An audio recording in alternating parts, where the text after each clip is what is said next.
Hello, my name is Jacob Christensen. I'm a developer at Sitecore, and I'm gonna give a brief introductions to some of the concepts in Speak, which will be released with Sitecore CMS 7.1.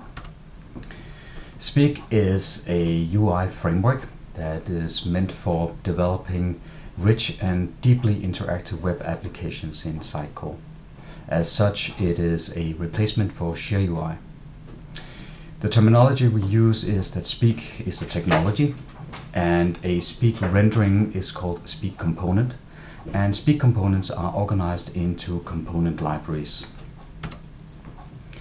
Speak is built on top of the Sitecore rendering engine, and it makes no changes to the rendering engine, so everything that you know about this is still true. What it does introduce is a client-side MVVM data model. This usually means that every little rendering usually comes with a JavaScript piece of JavaScript that implements the data model for this rendering. And as is usually done in MVVM, any changes to the data model is reflected onto the web page.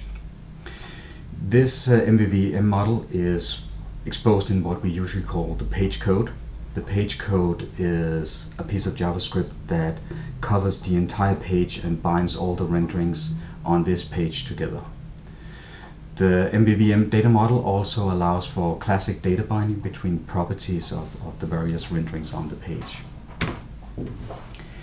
Renderings or Speak components are usually MVC view renderings, and we use the Sitecore MVC technology.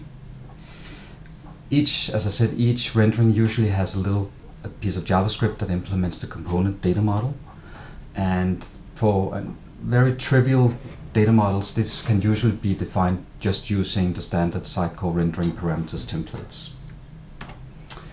Speak works fairly simple. First of all, the page is rendered, and it does that using just standard Sitecore rendering engine. Then there is a piece of JavaScript which scans the HTML for components, and for each of these components instantiates the rendering data model. And this data model for each rendering is added to the page data model. This, as I said, this page model is really the basis for the MVVM data model. And this allows for a very rich API and very interactive API. And the example here is how would I set a piece of text in a text component just using JavaScript. And as you can see here, first of all, we find the current application. And that application has a rendering which has an ID which is called text1. And on that one we set the text property to hello world. And as this is set on the data model will update the view, which is the web page. And that is actually how you can do some very interesting updates of the entire web page. This is all for now for the basic concepts of Speak.